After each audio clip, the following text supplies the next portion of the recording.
moment he steps into the inner sanctum, the air tastes like ash and copper, and the throne room seems to float on a breath of wind that doesn't belong to this world, a memory made solid in glass and shadow. Kale stands before the pedestal, a trusted face carved into the mold of a friend, but the way his eyes skim the room, calculating, confirms what the crown learned too late. Trust is a wild bird that can be shot from the sky when the hunter wears your face.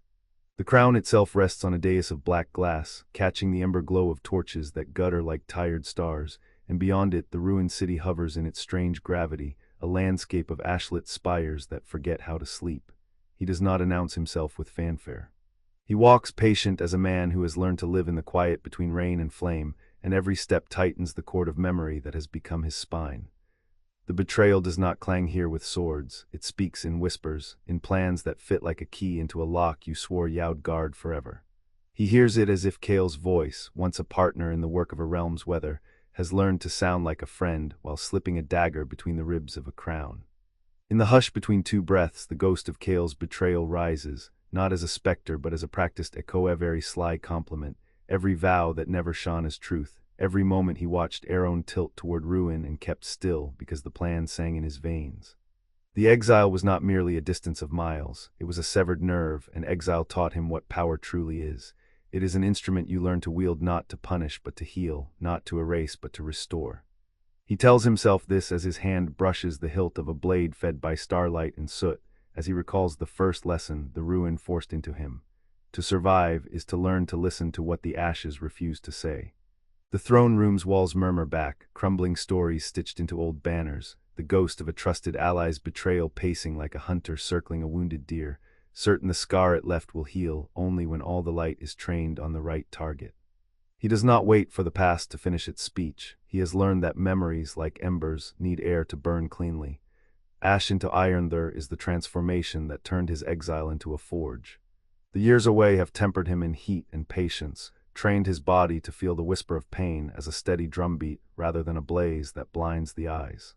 His lungs remember the bite of cold wind through broken corridors of ruined towers, the taste of hunger that teaches a person not to waste a single breath, the sting of a blade that never leaves your skin but makes a new skin out of scar. He moves now with a careful strides that do not waste movement, a dancer's economy with a soldier's intent.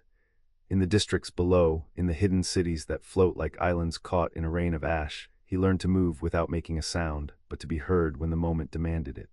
He learned to temper anger not with suppression but with calculation, to turn heartbreak into a hammer, to make justice do the work of mercy by being unyielding enough to force mercy to become a choice rather than a weakness. The betrayal, he tells himself, was never only about power. It was a test of what kind of ruler would walk away from a throne to keep a people alive, or what kind of ruler would risk death to protect those who could not protect themselves.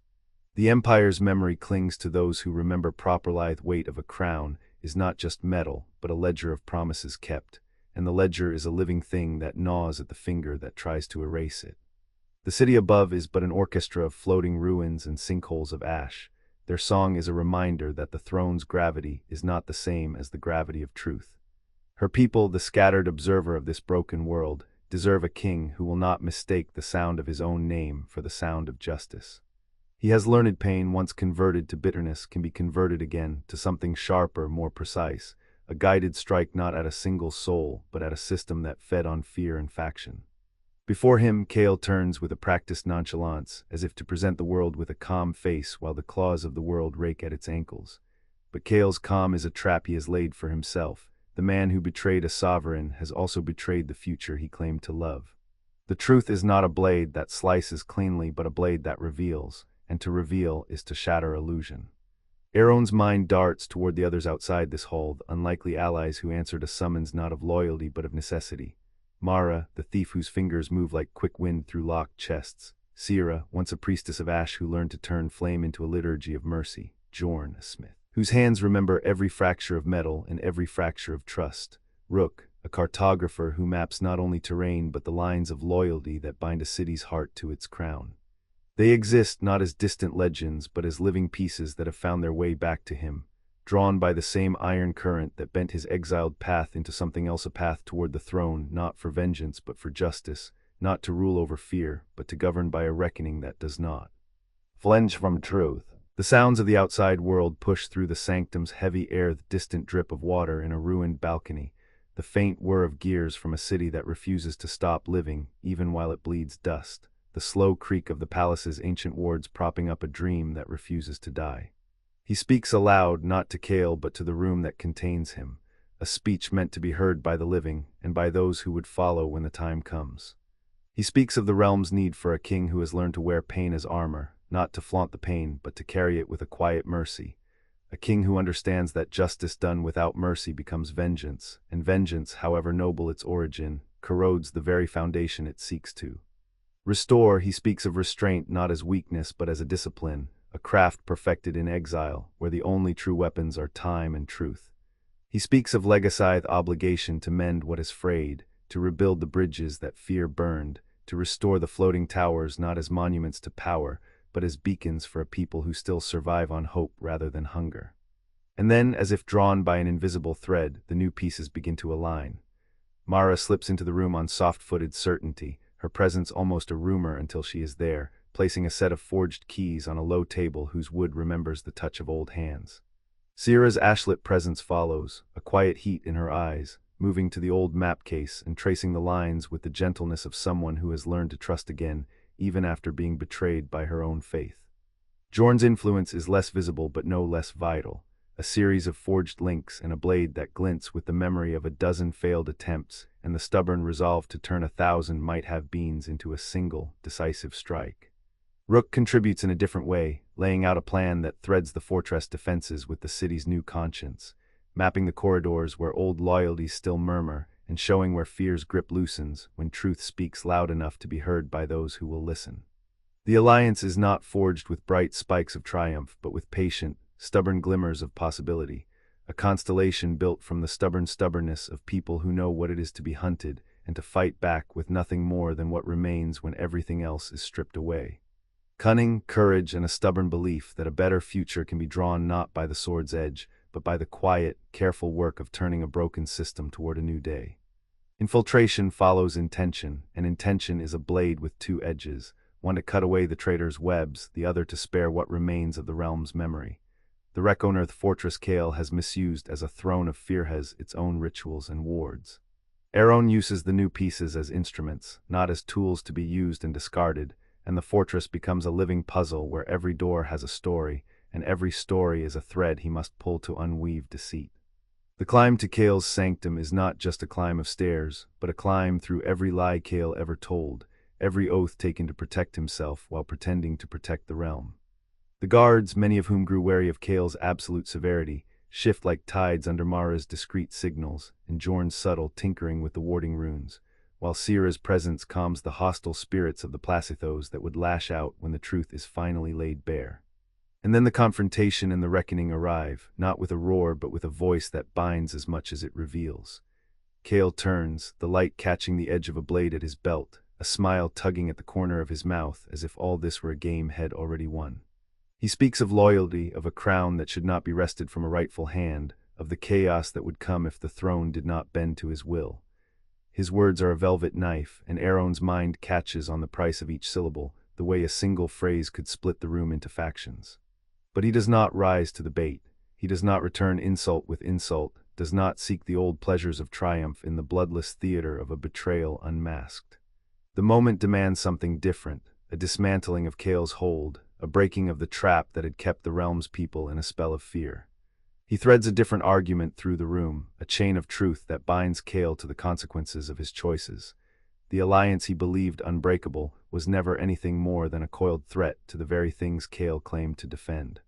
The keys Mara laid down, the wards Jorn rewove, the paths Rook mapped, and the stories Sierra spoke in a voice that could still be gentle, even when the room grew heavy with the gravity of what must happen. These become the counter-argument, the statute, the new law the throne would live by from this moment onward. In that moment the traitor's hold collapses not because Aeron crushes it with brute force, but because the truth finally lands with a weight that leaves no body unbroken.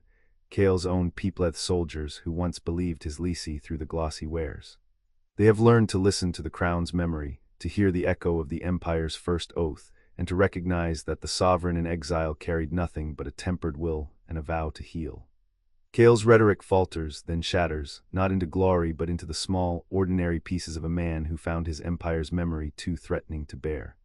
The fortress wards, once humming with fear, quiet, and in that hush Aaron steps forward to claim the throne not in triumph but in responsibility. He exposes every deceit for what it was, a construction designed to keep a single hand on the levers of power while the realm's people starved for truth. It is not the fight of a victor over a betrayer. It is the act of finally unmaking a lie that had colonized the minds of many and turning the space of power back into a space for all. The moral weight of the moment settles over the room like powdery cold ash turning to solid iron, and Aaron speaks again, a vow that's intended not to punish but to protect. A promise to rule with measured justice, to release the realm from the fear that fed its divisions, to ensure the court learns. To listen to the people's pain rather than weaponizing it. The old crown, reclaimed not by conquest but by reclamation, is placed not lifted, not seized upon the brow of a sovereign who refuses to mistake power for purpose. In the look that passes between Aaron and Kale, there is no triumph and no gloating, only a quiet, unshakable resolve to use what remains of the past to guard against what could come again. The room breathes, the warding stones relight with a pale, hopeful flame, and the floating Capitalthos islands of memory that always seemed ready to drift away hangs a fraction more steady, as if buoyed by the new pledge that justice must temper power. The immediate aftermath bears the mark of redemption's patient labor. Mara's quick hands secure the fortress means of defense by binding its old codes to a transparent system that the people can read and question, not a machine that feeds fear. Jorn's hands craft not a weapon but a covenant, a blade that can cut away deceit while leaving the innocent unscathed. Sierra's rituals turn away from punishment and toward renewal, offering a liturgy of forgiveness that does not excuse wrong but calls for the healing of wounds that run deeper than bone.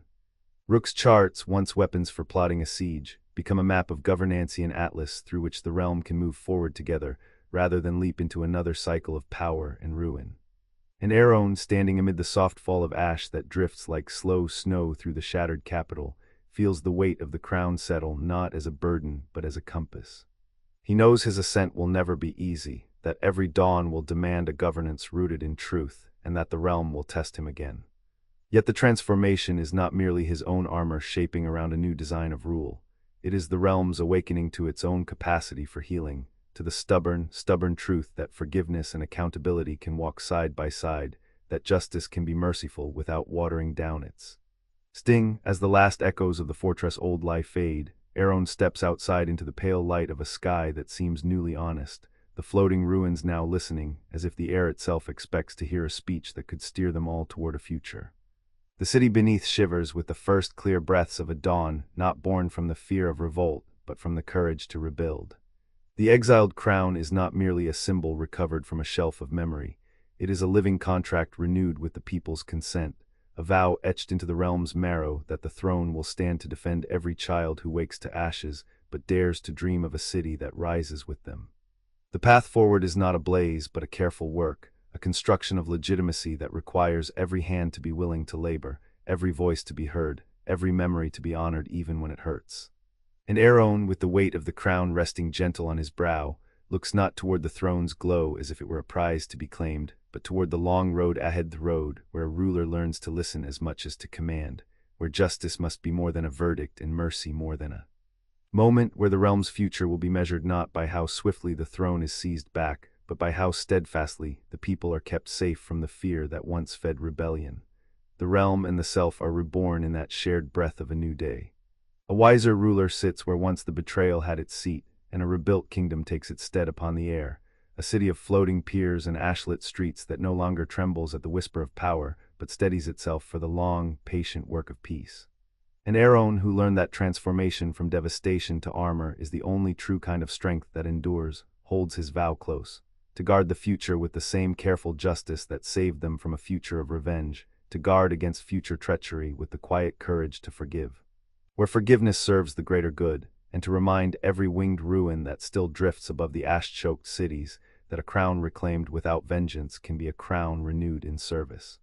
If the kingdom was clinging to memory, it chooses now to lean forward into hope, and the exiled sovereign no longer a figure of vengeance but a steward of healing remains vigilant, patient, and resolute, knowing that power without justice is a rumor, and justice without mercy is a blade with no edge. To carve a new world. The realm's breath steadies, and with it, Aaron's own, until all that remains is a quiet, undeniable vow. To protect the future by keeping faith with the past, to guard against treachery by binding every proof of loyalty to the people's truth, and to shepherd a kingdom from embers into a dawn that cannot be snuffed out again.